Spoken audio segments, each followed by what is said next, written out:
अहम खबर आपको दें कि मुल्क भर में रजिस्टर्ड वोटर्स की तादाद 12,69,80,000 से तजावुज कर गई है। इलेक्शन कमीशन ने वोटर्स की अदाद-ओ-शुमार जारी कर दिए हैं। आपको अपडेट करें इस हवाले से कि मुल्क भर में रजिस्टर्ड वोटर्स की तादाद 12,69,80,000 से तजावुज कर गई है और इलेक्शन कमीशन ने वोटर्स की अदाद-ओ-शुमार जारी कर दिए हैं। आपको अपडेट करें हैं कि मुल्क भर में रजिस्टर्ड वोटर्स की तादाद 12,69,80,000 से तजावुज कर गई है। इलेक्शन कमीशन ने वोटर्स के अदाद-ओ-शुमार जारी कर दिए हैं।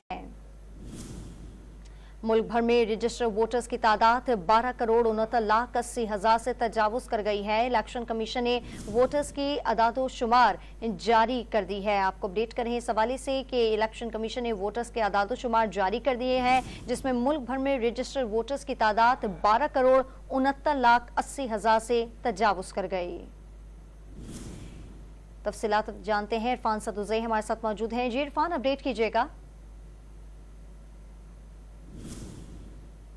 इरफान सदुज़ई से हम दोबारा राब्ता करने की कोशिश करेंगे। कुछ टेक्निकल बुनियाद पर उनसे हमारा राब्ता मुनक़ता हो गया है। अपने नाज़रीन को बता रही हैं कि इलेक्शन कमीशन ने वोटर्स के अदाद-ओ-शुमार जारी कर दिए हैं। मुल्क भर में रजिस्टर्ड वोटर्स की तादाद 12,69,80,000 से तजावुज कर गई।